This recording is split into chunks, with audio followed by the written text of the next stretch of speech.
Сәлем достар, менің арнама қош келдіңіздер. Бүгін сіздермен өте оңай, дәмді болып шығатын печеньенің рецептісімен бөліскім келеді. Ең алдымен ыдысқа бөлме температурасындағы сары майды салып, үстінен қант ұнтағын қосып, жақсылап араластырып аламыз.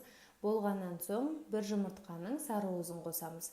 Тағы да жақсылап қозғаймыз. Ал енді бір шай қасық кофеге бөлме температурасындағы суды қосып, жақсылап араластырып, осы массамызға құямыз.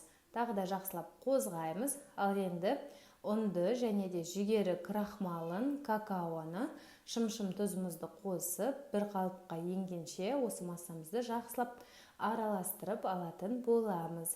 Сонымен біздің массамыз дайын. Ал енді осы қамырымызды аз-аздан ала отыра, осылай домалақшалар жасап алатын боламыз. Барлығын үлкен немесе кішкентай көлемде жасасаңыз болады, өзіңіздің қалауыңызша. Ал енді үстінен шпажканың көмегімен осылай басып шығатын боламыз. 180 градуста 10-12 минут шамасында пісіреміз. Сонымен біздің оңай дәмді печеньелеріміз дайын. Міндетті түрде жасап көріңіз, ас болсын. Видео рецепт ұнап жатса, каналыма тіркеліп, лайк басып, пікір қалдыруды ұмытпаңыз.